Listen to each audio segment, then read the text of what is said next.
Hey everyone, welcome back to On Purpose, the number one health podcast in the world. Thanks to each and every single one of you who come back every week to listen, to learn, and to grow. Now, I'm super excited for this week's episode. It's been one that I've been waiting for a long, long time. These guys are not only super talented, but really, really good friends. And I really believe in the work that they're putting out into the world and the work that they're doing. Now, when I first discovered them, I was absolutely blown away. And to see them grow and to see them have the impact that they're having and the impact that they're having on people's lives through the way they do it is just magnificent. So I'm talking about the one and only Yes Theory. They're one of the most inspiring creative entities of our generation. Driven by their motto, seek discomfort, this group of friends from Egypt, France, and Sweden travel the world conquering everyday fears with the help of their community.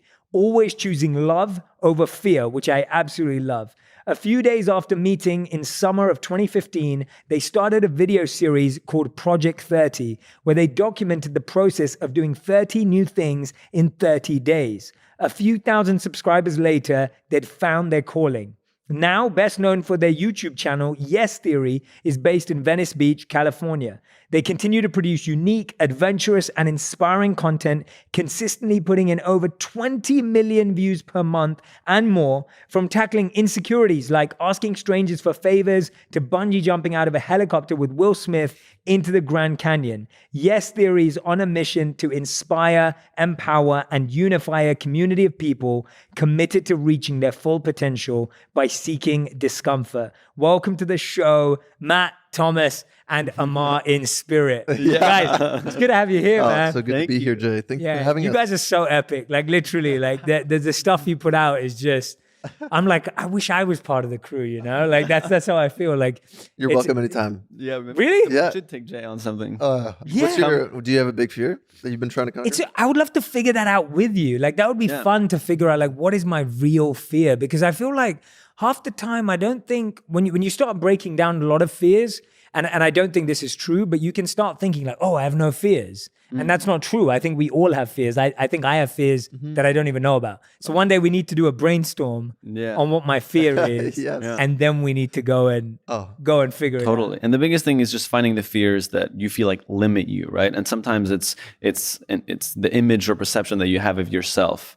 And so, Matt recently tried to land a backflip, and it wasn't about the backflip. It was about how not being able to do it made him feel. Yes. And just realizing, I mean, you can probably explain this better than I can, but yeah, well, the backflip didn't go so well. Still working. I'd be scared of trying to backflip. Yeah. So these are the scars from the backflip a couple of weeks ago. Yeah. No way. Yeah, but like Thomas said, the whole point is to achieve freedom ultimately, and a lot of people will dismiss fears that they have, thinking that it's either too dangerous or unnecessary. But in our opinion, whatever constructs that you've built for yourself and whatever fears that may seem small are the most important, because those small fears that you overcome allow you to overcome the bigger fears. Yeah. And that's the goal. Yeah, absolutely. Yeah. Now that you've told me that they came from backflips, like, I don't think I can afford to do that. Yeah, it's tough, but I think you're gonna end up. It's just a matter of time. Mm-hmm. I think he tried to do it in 3 days, and the people who he was doing it with these professional parkour artists who were like, it took me 2 months to do this, and so he put a very slim timeline on it, and he also had a genuine fear of it. So I think with time, you'll achieve it. Parkour is something I've always wanted to be good at, man. It looks so fun watching it. Yeah, it looks cool. But it's hard. But do you always, when you take on a challenge, do you do it until you can do it? Or is it just the trying that's important? Like you said, he's going to get there. Yeah. But is it about getting there and getting the result? Or is it just about, hey, I tried, I got some bruises on my face and I gave it a go? Which one's important? A line I love is, the beauty is in the attempt. And John Wooden, the coach for the UCLA basketball team, I think it was UCLA, defined success as just doing your best, leaving it all on the court. And for us, that's how we see it as well. There have been many episodes where we've completely failed and we had given it our all and it felt like we had won. And for us, that was the key. And that's kind of how we approach everything. We've gone after things that seemed impossible and went into it, knowing that it likely wouldn't happen, but it was worth a shot. And then sometimes it actually happens. Yeah, And that's the ultimate glory. totally. And I think you learn the most in the process, and the outcome is obviously always serves in that as well. I think, had we challenged Will Smith to bungee jump out of a helicopter and not gotten a response, I don't think we would have been like, oh, that wasn't worth it. It was still worth the shot, but the fact that it worked made us believe in the impossible. At that point, it was like, okay, now we can literally do anything. And so I think there's value in both, but not succeeding is not always the most important. Yeah. Or succeeding is not always the most important outcome. Yeah. I love what you said there, though. How fun is it when something happens in your life which you never ever imagined would be possible? Yeah. And then as soon as it's now possible, now you start actually believing in the impossible, right? Exactly. Like, so for you guys, was that moment the Will Smith bungee jump for you guys? Or was it before that when you started seeing all the audience come through? Like, what was that moment where you were just like, whoa, like we just did something that we never imagined was possible? Was it like that? And then you started to feel like, oh, now we need to think bigger and bigger and bigger. I feel like the very first moment we had a video where we signed Chelsea players to our soccer team. This was day 19 of knowing each other. So this was exactly, beginning of Project 30. And we had this idea. We found out that the Chelsea FC soccer team were staying in this hotel, and we were like, would be hilarious to like rip up a fake contract and then ask them, do you want to join our team? Because we had like a little soccer team, and we were like, it'd be amazing if they would just sign this. And then we went after it and snuck into the hotel and got them to sign, and then put it up, and it went on like Lad Bible and all these kind of like soccer pages, football pages. And dude, I know what Lad Bible is. Yeah. Okay, good. and it just like blew our minds. Like the video got like 100,000 views, but we thought we were like the biggest. Well, at the time we were getting 500 views a video, and it was mostly from friends and family. Yeah. And we were living in a 1-bedroom apartment in Montreal, completely broke, making these videos every day. And so when we uploaded that video the night, and then we went to bed, and every morning I would wake up and just check the views, because I like views. I like views. I like views a lot. And I'm gonna make a meme out of that. Yeah. I went to the video, and it had 1,000 views, and we never had 1,000 views ever. So immediately I'm like, this is crazy. And I click refresh, and it went to 3,000 views. And all of a sudden I'm in my boxers, and I get up and I shake the boys awake, and I'm like, boys, it's going viral. It just went crazy. Yeah. And it was just such a wild experience seeing this thing just gain life without you even touching it at that point, Yeah. Like virality was we had never experienced it. So to see your creation being experienced by so many people was such a fulfilling experience. Like, and then it gave us so much motivation, and it truly made us believe that like we could really bring our content to the world. Do you remember the players that you signed?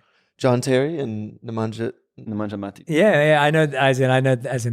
I'm a huge soccer fan. So are you at Chelsea? I'm a Manchester United fan, but I know exactly. Oh, I need to watch that video. I don't think I've seen it. It's pretty funny. It's like, I need to watch that one. It was one of the first ones we made, and it kind of made us.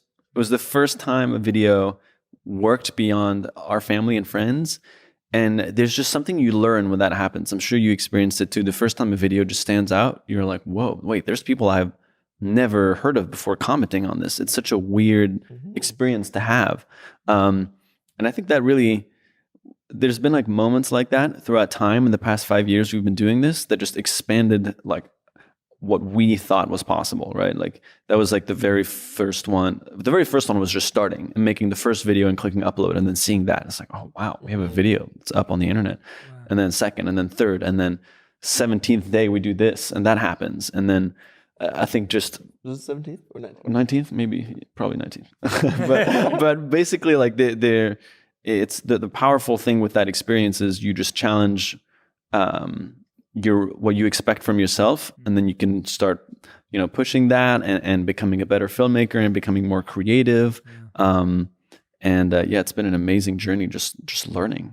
And you learn as much from the failures as the successes, but there's just something that happens when it does work that makes you just want to push yourself even more and get excited by the challenge of filmmaking and creation and understanding how the internet functions, and also creating a piece that people really connect with is exciting, because then you're like, oh, we really hit people with this one. Like people were excited to watch this. Yeah. So Absolutely. I remember when I felt that when you guys fooled the world, and I was seeing it everywhere. And then when I saw you guys did it, it was the Justin Bieber burrito thing. Mm-hmm. And I was just like, I couldn't believe it. I was so impressed because I think I already was in touch with you guys then. Yeah. I think we were already communicating. Yeah, we were. And then I remember seeing it and I was just like, oh, no way. Like, no way did they do that. So, no, you guys are genius. Like, it's not easy. Anyone who's, the way you guys do, the way you guys think about your ideas, the way you make videos, the way you build it up, the way you go, I mean, it's genius, man. It's really strong. you. I want to hear about both of your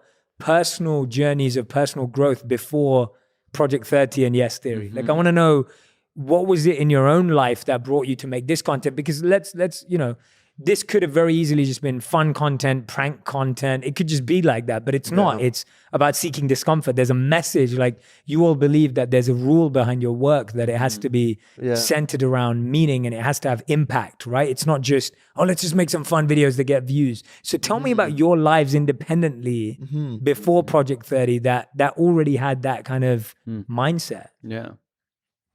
Either of you. Yeah, well, I was never really into entrepreneurship or filmmaking or any of that as a kid. I was more just into adventure with friends. And the one memory that I remember was every summer I would go to France, where I'm half French, half American. So in the summer I would go to France and my friends would stay back in the States. And while I was in France, I would come up with a list of like 20 fun ideas that my friends and I could do when we get back, whether it was like going bungee jumping or going on this road trip 3 hours away. And I would write the list and I would remember sending it to my friends and them kind of not wanting to do it and just kind of wanting to hang out in our town. And I remember how frustrating that felt to want to go to all these places and do all these things and not have people really align with it. And so I ended up in high school and my first year of college. And I love these people, but it was mostly people who wanted to kind of stay in one place and party a lot and have a good time. And I kind of got stuck in that environment, the party, like the constantly partying. And then when I was 19, after my first year in college, I went on a trip with my family to Russia. And while we were in Russia, I read Richard Branson's autobiography, Losing My Virginity. And I remember reading it, and when he was 17, Richard Branson started his first ever company. It was a student magazine. And he built it up over 3 years to be the biggest magazine for teenagers in all of the UK. And the way he described it, working with his friends in the basement, grinding every day on phone calls, like trying to convince advertisers to pay money, and how eventually after a year, he got his first advertiser, and then it grew and grew and grew.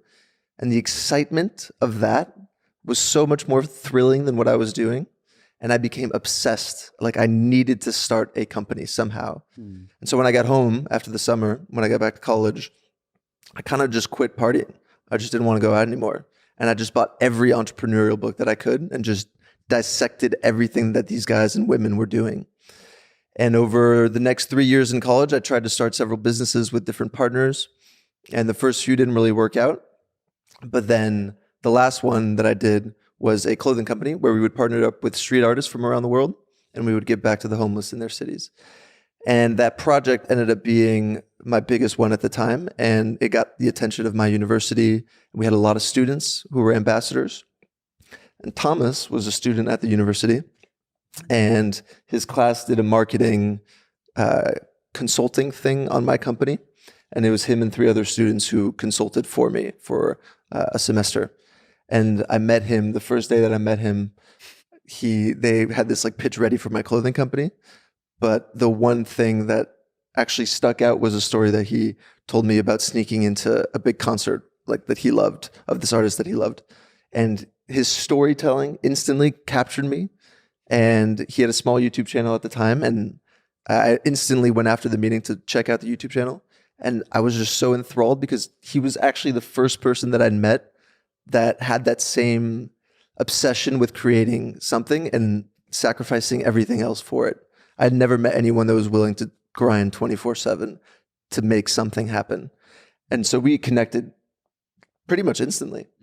And after he told me all of his story, it was just like, yeah, let's do something together. And I'll let you explain your story. That's amazing, man. Thanks for sharing that. I hope I hope everyone who's listening and watching can just hear themselves in that experience, because I think everything you just said, there's so much of it that we can all relate to, whether you're just lost in the partying world, or whether you feel you're wasting time, or whether you feel like maybe your current friends don't want the adventure life that you want, or, you know, all of those thoughts, but showing that when you're seeking it, you find it, you know, you find and connect with the people. So yeah, let's hear yours. Totally. No, that's super interesting. I didn't even know about that story of your, Really? of your friends. Yeah, I didn't know that. Way to whip it out. Podcast, you find out. Yeah, that's really great. For me, it was kind of interesting. I grew up in a family where my dad and all my uncles were all entrepreneurs. So my grandfather had moved from Sweden to France for a job at Tetra Pak, and when he was 50, he got fired. And my dad and all his older brothers basically saw their dad go from being like this super like popular, successful guy to being somebody who just didn't have a job anymore for several years. And it just planted this seed in all of them that they never wanted to work for somebody else. Wow. And so I grew up in a very like, that was like the narrative, you know, in my family, just like work for yourself, like create something on your own. And I never knew really what I wanted to do. Like growing up as a teenager in France, I was like, okay, well, you know, figure that out eventually, I guess. And I kind of ended up pursuing the path of traditional entrepreneurship. Going into tech was like the big thing in 2000, you know, or 2011, 2012, when I was kind of starting college. And so did that for a while. And in one of my entrepreneurship classes, one of my teacher started his class with, is it worth it to go to the Louvre in Paris, the museum? Yeah. And I was so confused. I'm like, I thought we were an entrepreneurship class. Why are we talking about this museum? And his eventual point was that when you go to a museum far away and you put yourself in an environment that's so different from anything you've experienced before, you kind of transcend your previous perception of reality to some extent, right? Like it's not just about going to see the Mona Lisa, it's about the smell, it's about the people that you run into, it's about the restaurant or the cafe you were at right before. It's about taking a plane and stepping off and being somewhere completely different. All of these emotions and experiences kind of expand your brain, and you make new connections, right? And maybe, you know, you think you thought you were going to see the Mona Lisa, but it's actually the thing right behind it that you were, you know, blown away by. And that's the beauty of doing something where you get out of your comfort zone. And it can actually be an amazing tool for creativity, for fulfillment, for adventure. It just felt like an unlimited amounts of positive things can happen with that. And I was kind of sitting in that class, and it just really struck with me. I feel like everybody walked out of that class and just moved on. And I was like, I have to talk to the teacher more. This just blew my mind. Like I had never really realized that you can consciously seek to get out of your comfort zone to gain value. And so it just kind of like planted a seed in my mind. And like 8 months later, I was making these videos, and initially it was like comedy skits, which were like fine and fun to make about like my experience in college. But I just wanted more purpose. And I wanted something that could also give me purpose in the journey. Not just like, okay, these skits are great, but I want something where like more grounded in reality. And so that was around the time I met Matt, and he showed me this show on MTV called The Buried Life, which was about these 4 guys crossing off 100 things they've off their bucket list and helping somebody else do the same. And immediately it just connected. Like we were blown away. And I was just felt so inspired by this concept. And they had actually stopped making episodes anymore. And it just felt like such a shame. I was like, this is the best show I've ever seen in my life. And so around that time, kind of ended up simmering. Matt and I were brainstorming a lot of ideas on like, what could we do? And then the idea of doing 30 things that we had never done before in 30 days and making a video about it every single day came up. And then that was kind of like the birth of Yes Theory. You originally wanted to be what, 100? Yeah, I was like, I can do it every day for a year. And like, and I woke up in the middle of the night and I told my roommate, and he was like, you can't do a video every day for a year. Like that's ludicrous. Yeah. He was like, you should do something smaller, like a week or something. And a week just didn't feel like, what am I going to get out of a week? But a month felt like the perfect timeline for that. Yeah. And luckily we met Amar in that exact period as well. He had snuck into my best friend's going away party. Yeah. And I just told him about this. I'm like, I don't know. This summer, I'm just going to do this thing. I'm like working on the side to make money right now and blah, blah, blah. And then a few days later he met Matt, and it was just like love at first sight, basically.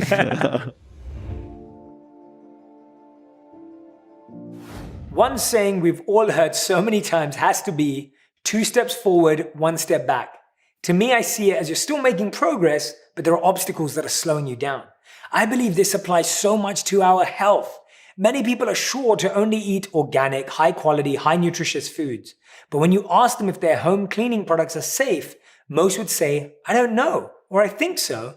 Again, you don't know what you don't know, and that's why I love sharing what Grove Collaborative is committed to. Many of the all-purpose cleaners you used growing up are full of harmful chemicals that have been linked to everything from respiratory problems to cancer.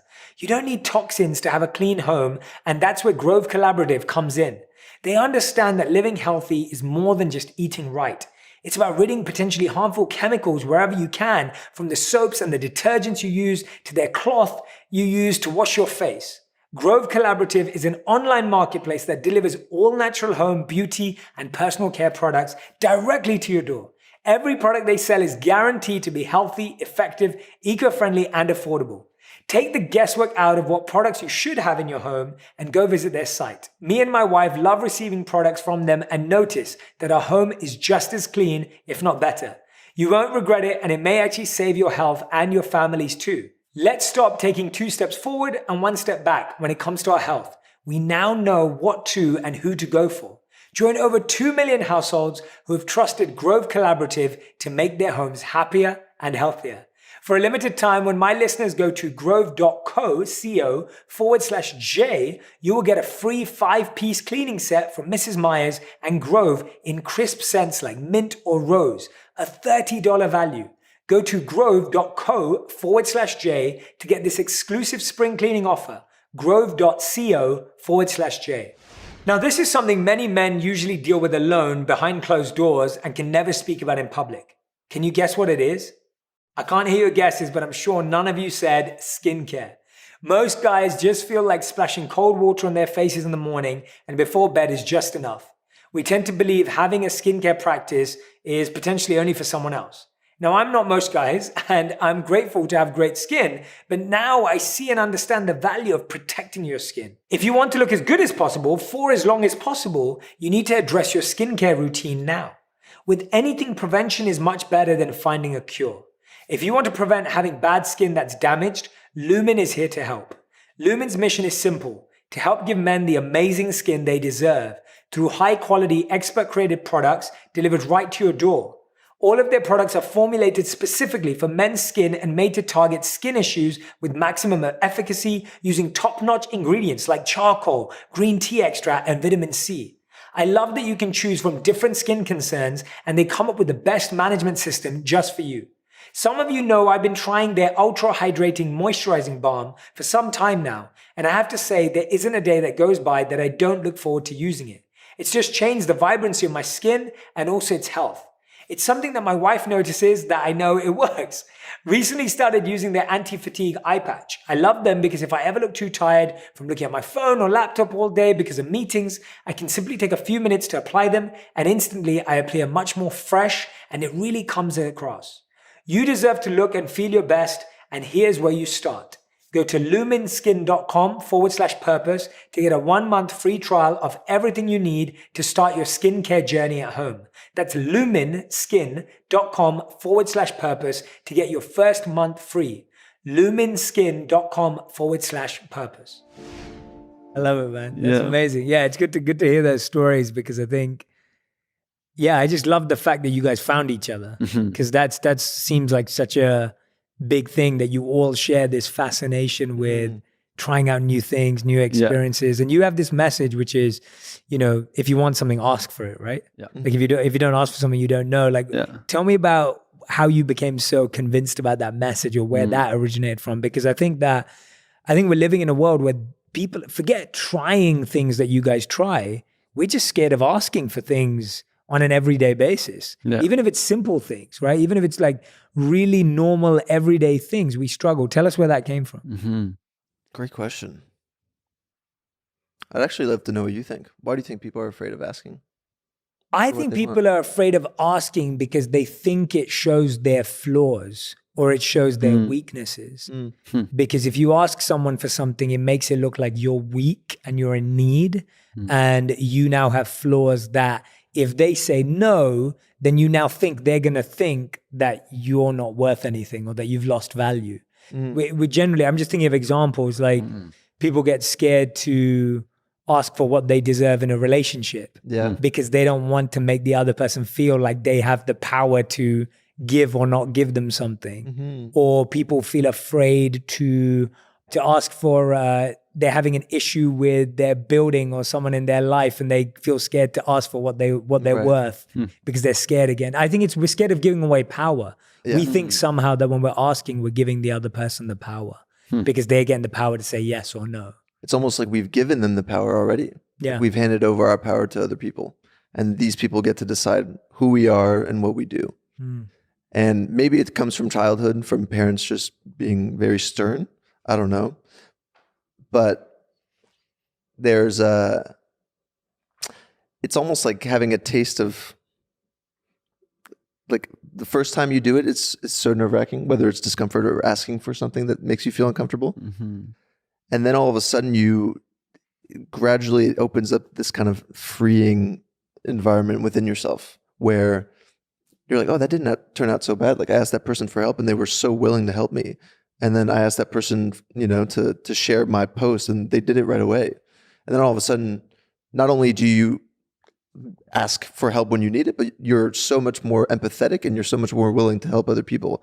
And then it becomes this cycle of you helping others and others helping you. And that's how, growth in general happens. Yeah. Otherwise, you're just stuck alone and you're helping nobody and you're not being helped and you just kind of stall. Yeah. It also creates, it attracts the people, it's a great filter too, right? Because like somebody who's going to help you is open-minded and empathetic and kind, most likely. But it also if I was never sharing what I wanted to do, you and I would never have connected. And if you were never sharing what you wanted to do, we never would have found that middle ground. And same with Amar. And I think that the beautiful thing is we weren't afraid to ask each other for help in different areas. It's kind of like, I think one of our friends, Ben Nemton, who actually is on the show Buried Life, says that you're drastically more likely to actually make something happen if you write it down. And you're even more likely to make it happen if you have an accountability buddy. So somebody who holds you accountable or who can potentially help you, because now you're making it real, right? Like so many people in the back of their minds think like, oh, I'll run a marathon one day, maybe, but if you start to take the steps towards it and tell people you're going to do it, immediately now it's real. So it's very easy to get stalled and never have anything happen. Yeah. But I really like the way you mentioned it too, about in relationships, asking for what we want. It's so important. Yeah. And I think we struggle to ask for stuff because we also haven't invested enough to ask, in the sense of even when you guys are doing a trick on the Chelsea football players, you've still invested in making a contract. Like you've got into that place. Whereas if you just walked in and walked up to them and said, hey, do you want to sign for my club? And there was no contract, you hadn't planned it out. Right. They probably wouldn't have agreed, or there would have been no video. It would have been just some silly prank video. But it's when you've created a scenario, and similarly in our lives, like if you've invested in a relationship with someone or you've put some time and energy into it, you then feel that you're able to ask. And I think that's why we struggle to ask, because we've not really brought anything to the table. Does that make sense? Yeah. So interesting. Yeah, no, it's cool. I like looking at it for you guys because you guys are doing this on a daily basis. Like the amount of times you've heard the word no, like you're called yes theory, but you've probably heard more no's than anyone in the world, I'm guessing, at this stage. Because what was like the biggest no? Like when you tried a new video idea or you tried a concept and it was just like, nope, like this, it's not going that way. Probably Elon. Funny enough. Yeah, we're actually trying to pull off something we're calling Elon Week. Okay. We're going to try our best for an entire week to try and get Elon's attention, to ask him a question. I love it. And we've tried in the past, and he's a very, very difficult man to reach. Yeah. So that's probably been one of the biggest. It's not even a no. It's a non-answer. Yeah. If anyone can do it, See you it. guys can do it. I think we're gonna pull it off. See. I think we're gonna pull it Yeah, off. it's gonna I be think you sweet. will pull it up. Yeah. I could see it. Elon Week sounds cool. Yeah, I want to help out. Yeah, that's great. That's cool. But there's actually one that I was thinking that was so funny because we walked out and we just didn't have the right energy. We had this idea of trying to convince a stranger to come shark diving with us. Do you remember that day when we went out? And it was just such a brutal day of like, we walked out and we were already a little tired and not in the best headspace. Because you gotta like, and I'm sure you can relate to this, but like you will pull in the energy that you project. And so if you walk out and you're in a bad mood and you're kind of awkward when you're asking, the reactions you're gonna get back are gonna be terrible. And we were just, people were like roasting us for asking them. And he was just bringing us down and down and down. And we just eventually just after 30 minutes of trying, which usually we try for like hours, after 30 minutes, we just like, let's just drive home. Yeah. Let's just not even keep going. Like there's no way we're convincing somebody today. And sometimes you just have to accept that that's what it is, right? Like not every single time will work. But we learned something that day, right? That we carried over, and the next time we were better. But and again, it's the filter. We're so thankful for the no's. Because if that person would said a maybe and it was a yes, it just wouldn't have worked. We want the enthusiastic hell yes. Yeah. No questions asked. Like the people that have said yes to us in the past, whether it was going on a first date across the world or going, there's so many. Yeah, there's a lot. Yeah. They've never gone into detail of what the thing includes, whether it's safe, etc. They're like, that sounds amazing. I'm down. And these people have ended up being our friends over the last 5 years. Like they're people we stay in touch with for that reason. It's that spirit that we're looking for in people. Absolutely. Almost like this like childlike excitement and enthusiasm, that's what we live for. Yeah. And what's interesting is we try and make sure they don't know like that we have a YouTube channel and all these things because we want the yes to be as pure as possible from a place of genuine spontaneity and excitement for adventure.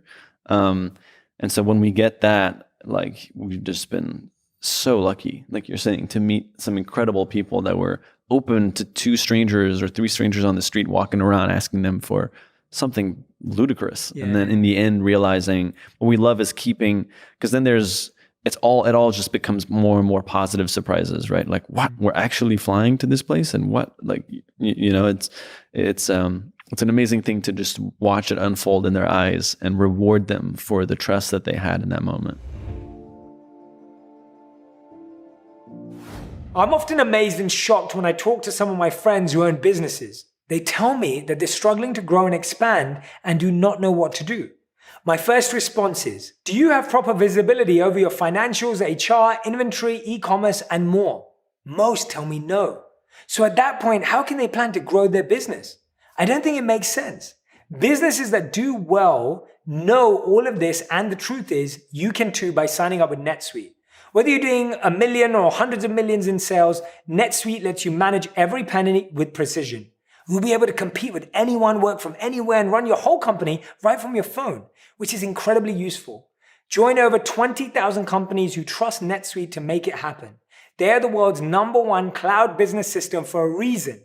NetSuite surveyed hundreds of business leaders and assembled a playbook of the top strategies they're using as America reopens for business. Receive your free guide, 7 actions businesses need to take now, and schedule your free product tour at netsuite.com/J. Get your free guide and schedule your free product tour right now at netsuite.com/J. That's netsuite.com/J. Yeah, that's awesome. One of the things I've been reflecting on, what you guys are both echoing, is just how everyone who's winning more is actually also losing more. So it's like anytime you're getting a yes, you've already heard like 39 no's. Yeah. Right? It's like every time one of those people after hours says yes, that means you've spent hours hearing no's. Yeah. And whatever we're doing in any of our spaces, whether it's trying to get Elon or whether it's trying to make a new video or coming up with a new concept or launching a new podcast like you guys are doing soon, like whatever it is out of all of those things, it's like you've heard no's the whole way. And I think getting used to hearing no is actually such an important skill. Mm-hmm. And it sounds like you guys have really mastered it, because I can't imagine how hard it is.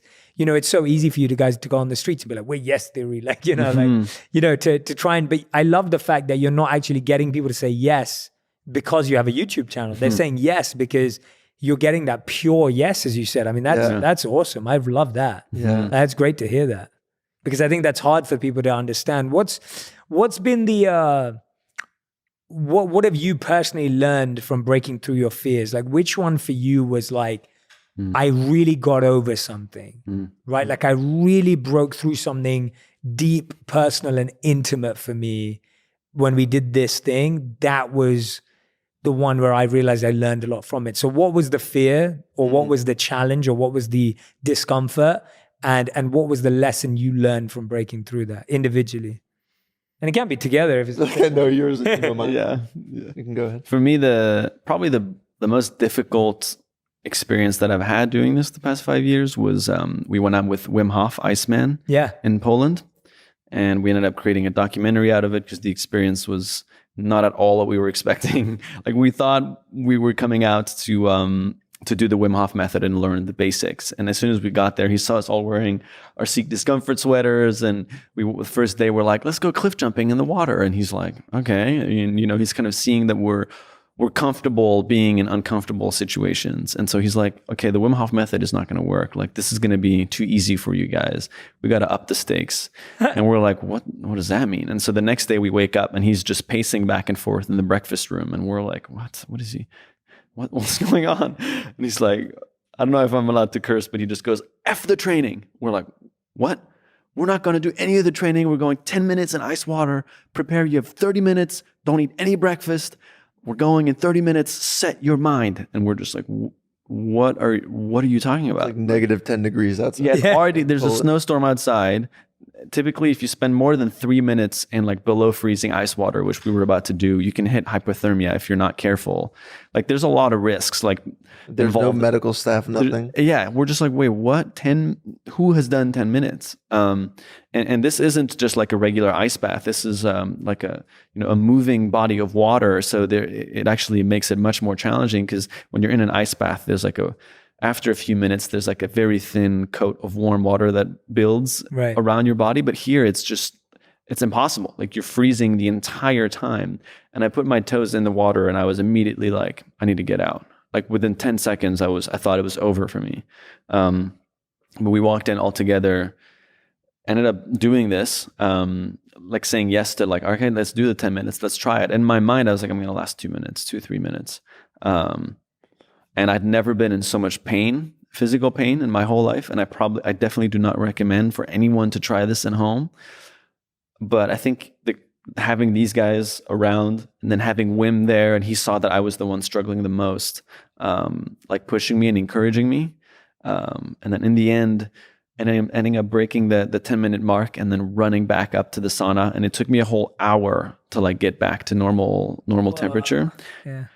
Was one of the, like, I have a very like rational clock that ticks, in my brain that goes, okay, it's enough. Like, I got injured pretty hard when I was 18. I developed like these chronic injuries from sports. And so I've been always super careful with not pushing myself physically too much. Like, if I go on a run and I start to feel my ankle weird, I'm like, okay, I'm done. I'm walking back now. And this was like, within a minute, I thought it was over. And, so I didn't only push what I thought my physical ability was, but also my own perception of when I'm supposed to stop. And after like calming down from that, just being so proud of myself for having achieved something that I genuinely believed was impossible 30 minutes earlier. I didn't think going to Poland that I would pass 2 minutes in the ice water. I thought we would train our way up to 2 minutes. So to have done 10, only using basically like the small skills that I have in meditation, just trying to like control my pain. And I would love to ask you about this too, but it's just, there was something in there where I just transcended, and I had to be so focused on just because as soon as you start shivering, it's over. Mm-hmm. So that was the main thing he was telling us. You just gotta, the only thing you can use is the power of your mind. And I was like, what is he talking about? Like the power of my mind, I'm freezing. Yeah. Like there's nothing to do with my mind. But what I realized is so much of my own limitation that I'd set was in my mind. It wasn't the physical pain. It was how I was coping with it. And how far I was allowing myself to go. Yeah. And then the next day we climbed a mountain in a snowstorm in shorts. That's it. Shorts and shoes. I got to the top, and that also just became one of the most surreal moments. So like back to back, I just did two things that I never thought I could do. And after a few days of reflection, I just realized that now I'm like, I approach certain challenges with a completely new perspective. Like I don't always, previously I'd have like this, okay, this is how far I can go. You know, in my mind, I had an idea of when my limit was going to arrive. And now I'm always kind of, you know, second guessing it, not to push myself and get injured, but I'm always making sure that I haven't set, you know, a limit to myself that can actually just hold me back from how far I can actually go. Yeah. So it was a very interesting experience. That's awesome, man. But in the end, just ended up gaining a new level of self-respect for myself. I'm like, damn, what else can I do? You know? Yeah. Which was amazing. Thank you for sharing that, man. That's what I love about this story, because I think for a lot of people who are listening and watching, it's like when we see these incredible feats being performed, we often think of people who like train for them, or people who are like athletes and like naturally athletic, and they have like, you know, like, and it's just like when you just look at it as normal people, like we're all of us sitting here, we're just normal people who are trying to do extraordinary things with our body or our minds and giving it a go. And when you're talking about it, I can hear it. And I really appreciate your honesty and vulnerability of just like, basically, I thought it was going to last 30 seconds. And I think that's most of us in so many places. But when I hear you say it, hopefully everyone who's listening and watching is going to be like, oh yeah, if Thomas can do it, like I can do it too, you know? It's like, and I'm not saying, again, don't try it at home, but the point being that you start to be like, oh, well, if he didn't train and he's not, you know, it's not like you're an athlete. It's not like you come from an athletic background. It's just, this is what you could achieve by saying yes. And again, very importantly, being around a good supportive group of people, being with an expert in what he does and being in that space. Yeah, I love that, man. That's a good for story. that same reason that we're so obsessed with community. Yeah. Because had you been in that water by yourself, No, it's zero, literally no 0% chance. Yeah, I think for all of us. Yeah. That's what we just everybody thrives with the supportive community. I love it, That's what man. we push. What's yours? Mine was last year. I did my first Ironman, full Ironman triathlon. And Insane. It just like Thomas said, there was just this impossibility to it, and I'd heard about it when I was 21 from a friend of my parents, who was this 45-year-old dude and so athletic, and he told me what it entailed. I don't know if you know what an Ironman is, but it's a 2.5 kilometer swim, 180 kilometer bike ride, and then a full marathon. So on average, it takes Then a full marathon. Yeah, it's insane. And so when he explained it, that immediately it just kind of you cast it aside. There's just no chance. But then as we started to do Yes Theory and started to meet all these incredible people, we started to meet more triathletes and people who had completed Ironman, like Rich Roll, who became a big inspiration. Did you? I interviewed him last week. Oh, no way. I was with him yesterday. I was on his podcast yesterday. Oh, amazing. Yeah, He's a legend. Do you guys know him? Yeah, he's a good love that guy. Yeah. And so seeing these people, like you're saying, normal people who achieved extraordinary things, you start thinking like maybe there's something here, but you don't immediately go for the full thing, usually not straight into the water for 10 minutes. So I started to do a smaller triathlon, then a half Ironman. And then actually on the day of the jump with Will Smith last year, or was it 2 years ago? 2 years. 2 years 2 ago. years, yeah. 2 years ago, I met his personal trainer, Aaron, and I'd been thinking about doing an Ironman. And I walked up to him, and I hadn't talked to him ever before. I was like, hey, man, I heard you're Will's personal trainer. He's like, yes, I am. And I was like, well, I'm doing an Ironman in May. You should do it with me. And he kind of just looked at me like I was crazy. And I was like, all right, cool. I'll see you later. And then I ran into him an hour later, and he'd thought about it. And he was at a point in his life where he needed something to break constructs and just get out of his shell. And he accepted. He was like, yeah, let's do it. And so within a month, I was training with Will Smith's personal trainer nearly every day, and he was giving me this curriculum of what this would actually entail. And when I'd thought about doing the Ironman, my goal was I just want to finish. 17 hours is the max, If I do it in 17 hours, I'll be so stoked. I'll be the happiest man alive. And then when I started to talk to Aaron, Aaron said, when you do something in your life as big as this, you should never, ever, ever half-ass it. It should be full commitment because it's going to reflect in everything else you do after. And I never thought about it like that. I always just thought you needed to finish the thing. That didn't necessarily require full effort. But he explained that the reward is in the practice. It's not in the result. And so for 8 months, this man just grinded me down. Like you can, to pebbles. I was just every day woke up at 5 a.m. feeling broken and having to go for a 2-hour run and then a 3-hour bike ride, So by the end of the 8 months, and this required me to take time off of videos and traveling, which sometimes is very frustrating. Yeah. But I told him it was worth it. I was like, guys, this is going to be worth it. And then on the day of the race, Aaron and I had decided that our goal was to do it in under 12 hours, which is it's the top quarter of the people that finished the race. Whoa. Which, having never done a full one, I was just like, this is ridiculous. And with no sleep, because you don't sleep the night before, you're so anxious and you have to wake up at 3:30 a.m. to get to the starting line. How many people do it? 2,000 did it in that race. I think 40 to 50,000 do it a year. Okay. And what's amazing is it's people of all ages, and like there's 21-year-olds and there's 70-year-olds that go for it, and Wow. each have their own respective goals. But so when I did it, and what ended up happening was I did the swim, then I did the bike, and then on mile 10 of the race, which was about 10 hours in, my body just completely shut down, and I started to cry and started to walk. And after 8 months of training, I was so mad at my body. I was like, how could you do this to me? And then as I was walking and other people around you are collapsing as well. So you're like, I guess I can just give up here.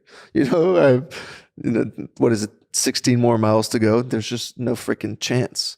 And then I actually thought about Amar, who had done a marathon without training the year before. And he told me that halfway through the race, the same thing happened. And that he decided that every mile from that point on, he would dedicate to somebody that he loved. And he would imagine them running by his side. Wow. And so remembering that and remembering everything Aaron had taught me, I slowly started to get back up and slowly started to run. And every single mile was, first I imagined my brother, then I imagined Thomas, I imagined my parents, I imagined my friend Steve, I imagined all these people who especially supported me the last 8 months. And like, I'm crying and I'm running and I'm just full of sweat and people are just dying next to me, like giving up. And I just have these people in my mind and I refuse to think of anything else. And what's wild is if you look at the time, I actually speed up the second half of the race faster than I was the first half. So these guys were tracking me, and when I was hitting that mile, they were like, oh God, he's stopping. And then they were like, oh, wait, what's, he's picking it back up. And it was because of that community. And so on the last mile, by that point, I'm just completely ruined.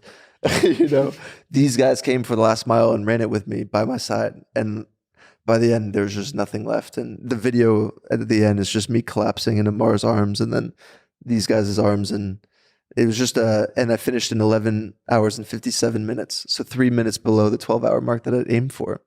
And it was the first time in my life that I felt like a winner.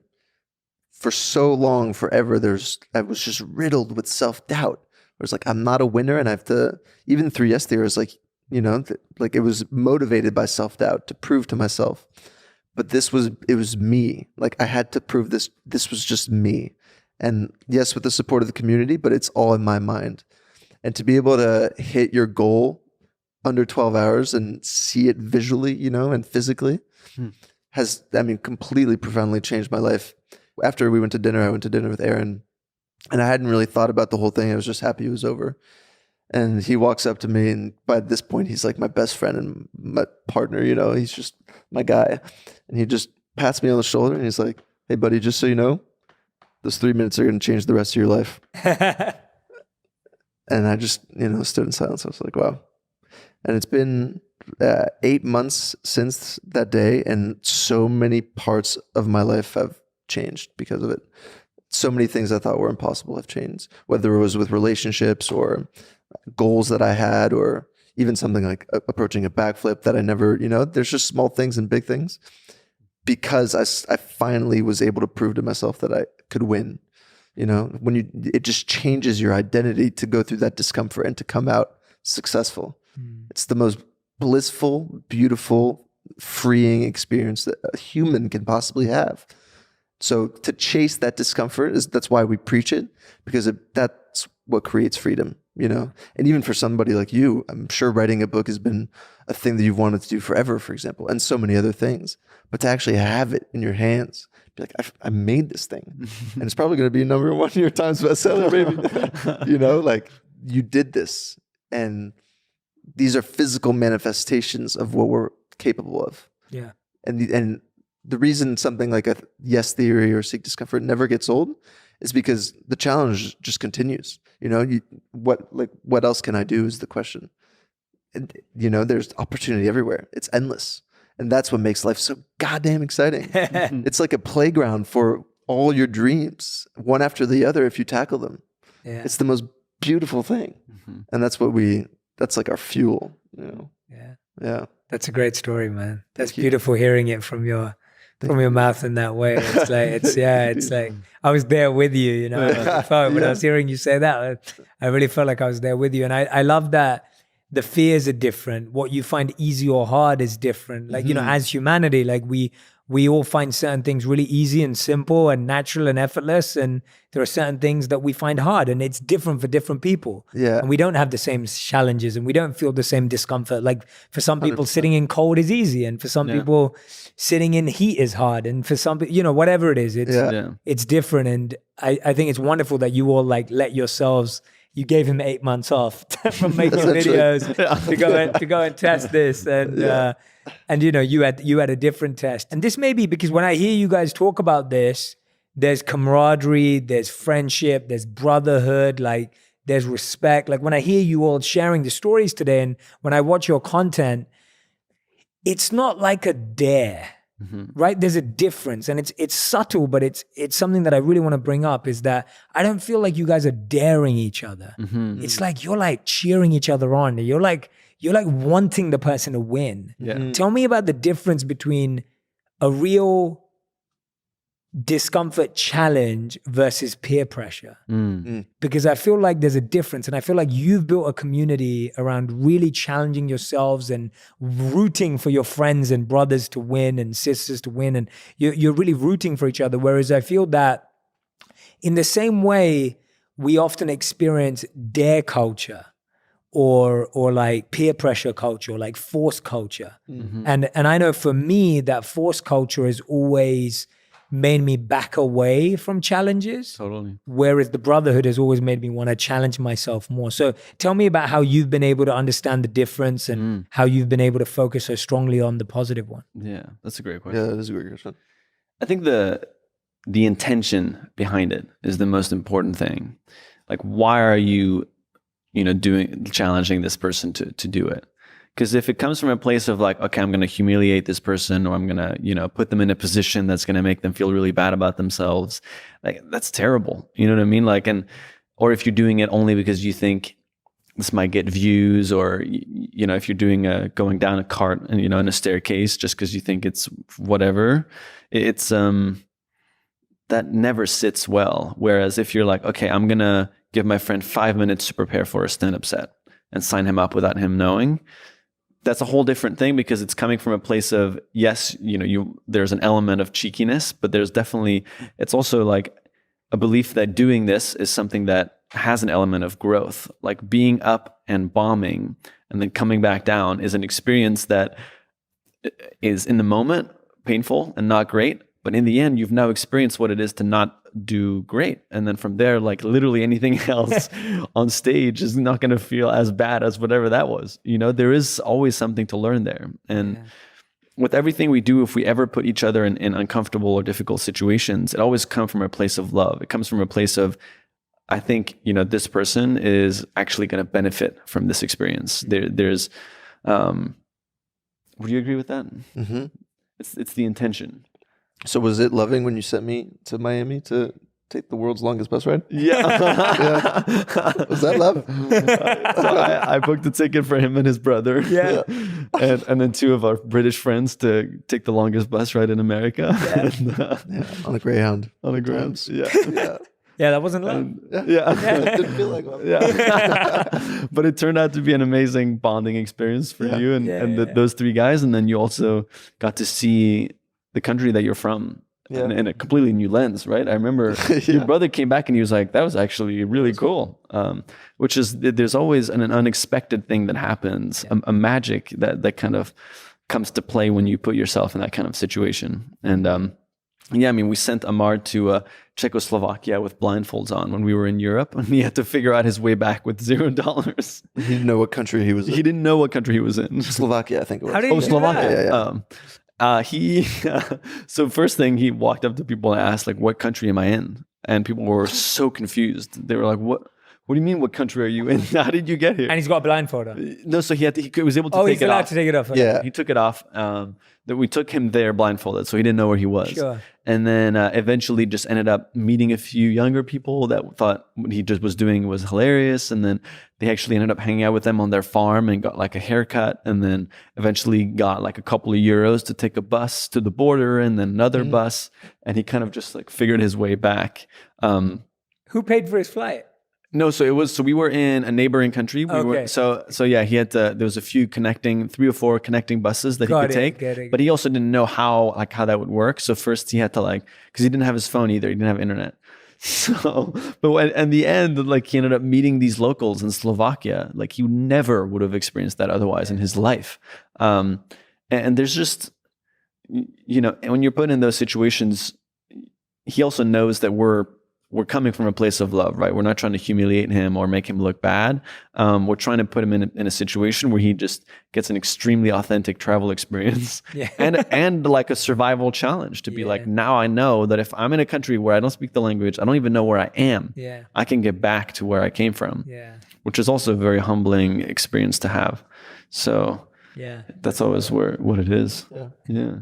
There's a lot of love, I can tell. Yeah, because we don't ever want any of us to be in serious harm, right? Like when we were in that ice water, or when Matt is running the Ironman, we're in 100% support of each other, and we never want to. It's never push yourself in a way that could harm you. We're always very cautious of making sure we balance that line of, okay, when is too far? And it's almost become an instinctual thing now where we just know and we can feel, okay, just let's just stop. Let's just not do it. Yeah. And it is a fine line to know where the limit is.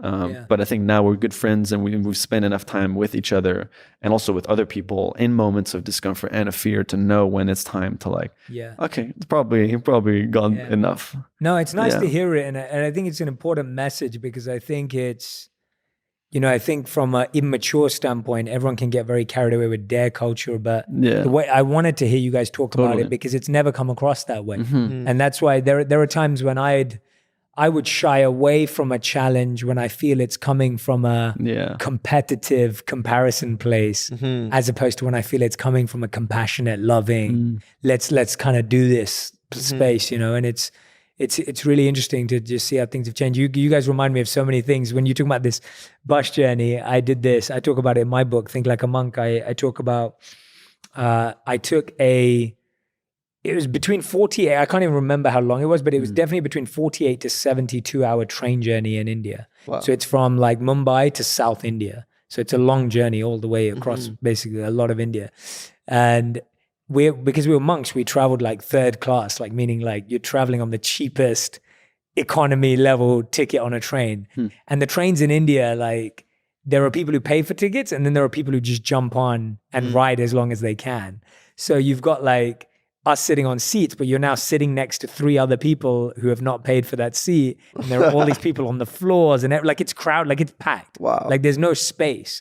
And you're trying to breathe and then you go to the toilet, which is literally just you can imagine it already. So I remember not eating for 2 days because I just didn't want to use the restroom. That was the reason. There's no other reason. It's just crap. But it's having done that and having pushed it, and it's funny because we were with one of the senior monks, and I was telling him, I was like, I'm not sure I can meditate here either. Like maybe I'll wait till, we get off at the other side and I'll catch up on my meditation. And he goes, and I remember him saying to me, he goes, do you think the time of death is going to be peaceful? And I was like, no. And he goes, well, then you should meditate right now if you want to meditate at the time of death. And I was like, what? And he was just like, you can't wait for peace to meditate. Like you should, if you can meditate in this, then you'll be able to meditate anywhere. Wow. And it was just, it was like a really forceful lesson of like, oh yeah, that's what meditation's for, right? Like not waiting for peace, but find peace within chaos. And so, yeah, anyway, we'll have to do a separate one where I get to share some stories. Did you have what was the most challenging experience you had when you were a monk? Was there a moment where you like really pushed past your limit, but you didn't think you were going to be able to do it? Yeah, loads. I mean, there's stuff like, when you're meditating for 8 hours at a time, that's really hard because, and it's almost more, it starts off physically hard because it's sitting in the same place, right? For 8 hours. It's dealing with the fact that there might be a mosquito biting you. It might be really hot outside, right? The sun in India is really hot. The times are changing around you. You've got ants everywhere. You've got all these things going on. So it starts off being like a physical pain. And then it's almost like when you realize, like you said, with the cold, in the same way, you can't, as soon as you start shivering or as soon as I start itching and scratching myself, like meditation's over. And now you're just lost in the physical. But as soon as you go inward, you're now dealing with all the noise up here. Yeah. So now it's all like the self-doubt. Now it's like the constant conversation, the noise of opinions, the noise of all the ego coming up, humiliation, all the questioning.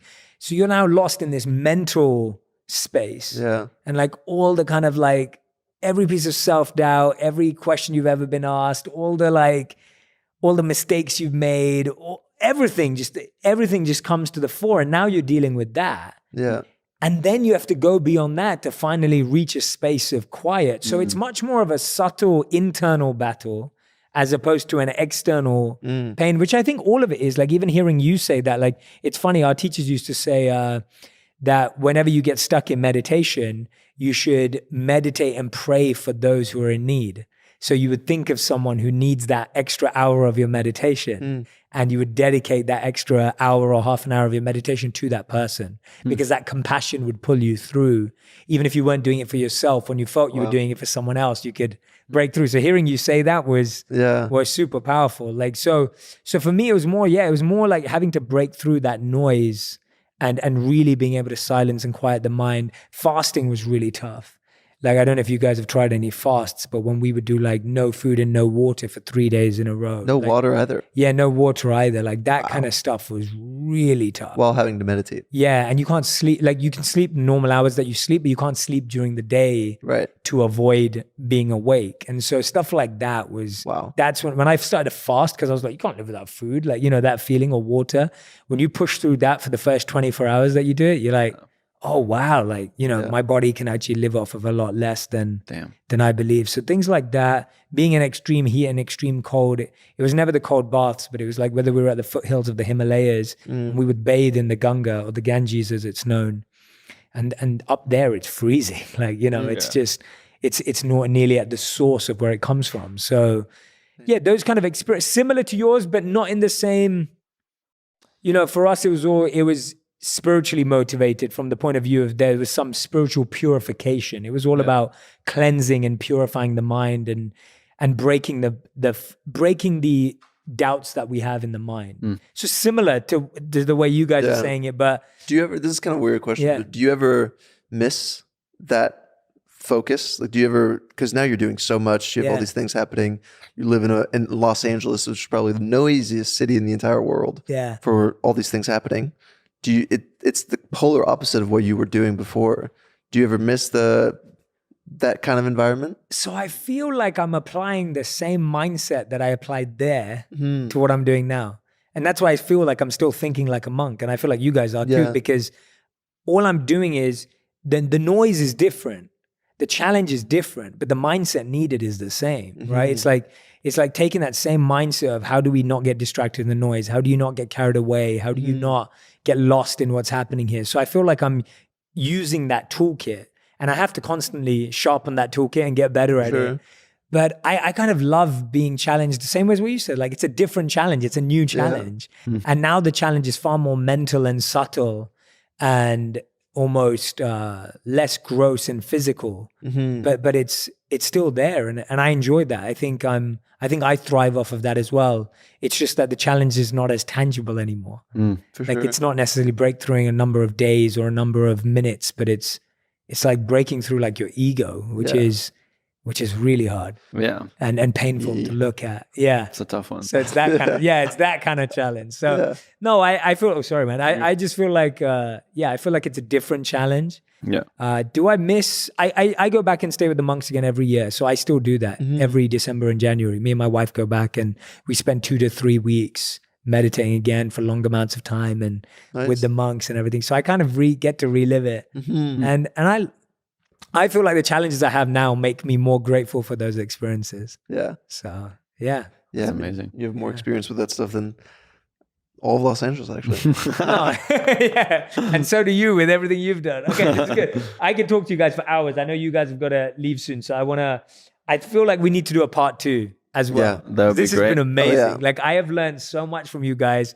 I already respected you guys like up here, and now my respect for you guys has just gone through the roof. Like, I already was in love with you guys, and now I'm like more in love with you guys. And it's like you're special, man. Like, I love what you guys are doing. Like, and I love how genuine, sincere, and deep you guys are about it. Like, I think that's what I love about it the most. That your intention is so good, and that's why so many people are in love with you guys. We picked out this fan comment and appreciation. I'm sure you get tons of these, but we picked this out because I wanted to share it with you. So these guys were one of the main reasons I overcame depression and anxiety a few months ago.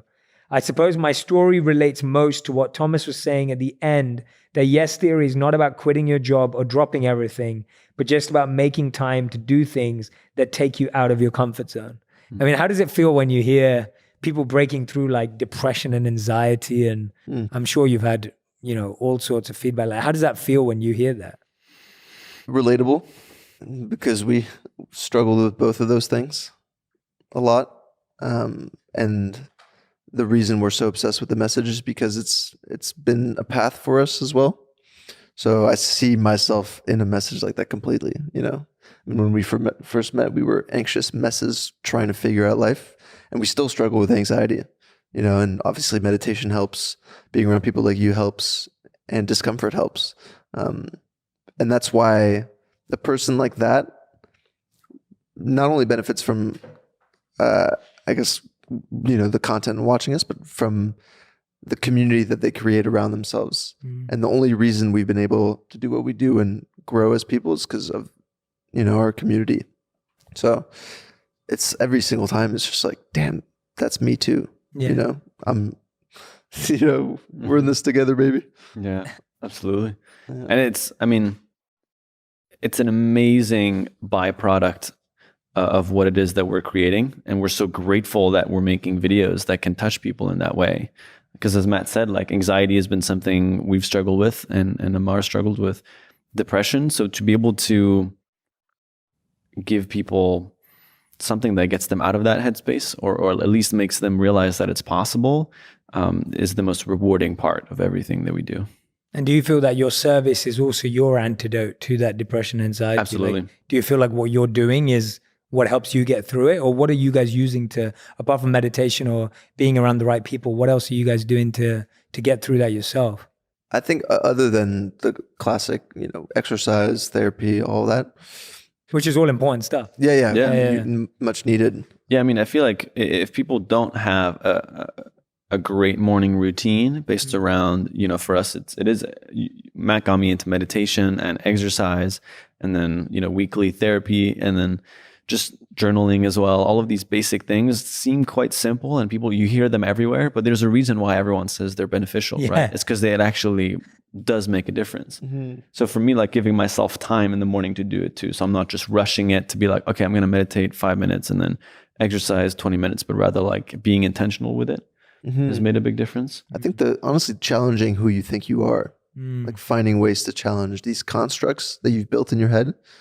Like, I am a depressed person. I am an anxious person. No, you're not, but you're doing all these things that reinforce that story. So how do you shift that story? And honestly, doing extreme challenges for yourself you start to question all these things you've told yourself your whole life. That's why it's so important to do something in like that really you think. And this is coming really from impossible. someone who is anxious. Yeah. And who's said, I am anxious all the time. Yeah. I'm an anxious person. I used to tell myself that I'm an anxious person. And it's like, no, shut up. Shut up. Yeah. But then that's the first step of being like, there is a version of me that can experience less anxiety and also accept the fact that anxiety is a part of the scope of emotions that everybody in the world experiences. And if, with intention, create the right habits to limit that, then you can actually end up on the other side feeling much more fulfilled and calm and grateful every single day. Yeah. So, Nice. yeah. Amazing, man. You guys are brilliant. I could dive into so much more. We definitely have to do a part 2, but we end every podcast with 2 segments, fill in the blanks and the fast 5. So we're going to start with fill in the blanks. So each of you get a chance to just fill in the sentence. So Amazing. content creators are. I'd say winging it Winging it. Yeah. like everybody else. I guess so. Yeah. Okay, nice. Good answer. All right. The internet is. Either of you can go. Messy and beautiful was what I thought at the same Beautiful time. disaster. Yeah. Yeah. Okay. Seeking discomfort doesn't mean. Recklessness. I would agree with that. Okay. Yes theory at its core helps people. Become free. And connected. Nice.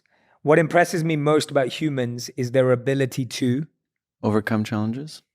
Redefine themselves. Awesome. I always say no to. First one I thought it was pointless parties. That's a great one. Yeah. Definitely no to pointless parties and no to anyone who doesn't make you feel free. Nice. Change your life by saying yes to small things like. Cold showers. We did a lot of those. Yeah. And journaling. That's the new one for me. Nice. Yeah. Journaling's huge. Yeah. Man. Yeah. That's awesome. Okay. You can choose love over fear by. Being kind when it isn't convenient. Realizing that it's a choice. Nice. Amazing. That was good, guys. Fill in the blanks. Okay. These are your fast 5. So these are fast 5, rapid fire, quick fire answers. Okay. Okay. The last kind thing you've done for a stranger. I'm guessing you guys do loads. There was a homeless guy sitting on the side of the street, and I wasn't going to stop. I biked past him, and then his cart fell on the side of the road. I was just like, and my instinct was I'm too busy. I got to go do my thing. And then I turned around and I asked him if he needed help, and he was like, yes, please. Like immediately he was like, thank you. He couldn't lift it himself. Wow. So I just helped him get up, and then I saw he was walking to Subway, so I just offered to buy him the dinner, and he was just super grateful, and I came seconds away from just talking my way out of it, but very glad that I did. Awesome, bro. Matt? Yeah.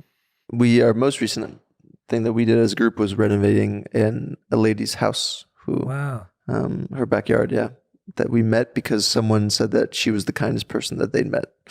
So that felt really good. Is that video out yet? Yeah. Oh, nice. Okay. I need to check that out. Okay. We'll get everyone to watch that. What have you been chasing in your life that you no longer pursue? What's been something that you've been like chasing that you now realize you're not chasing anymore? Matt, your face. At least something that I'm trying to pursue less is too much weight on approval of others, but trying to always check myself. Am I doing this for myself in a place of growth, or am I doing it because I want somebody else to think that I'm something that I'm not?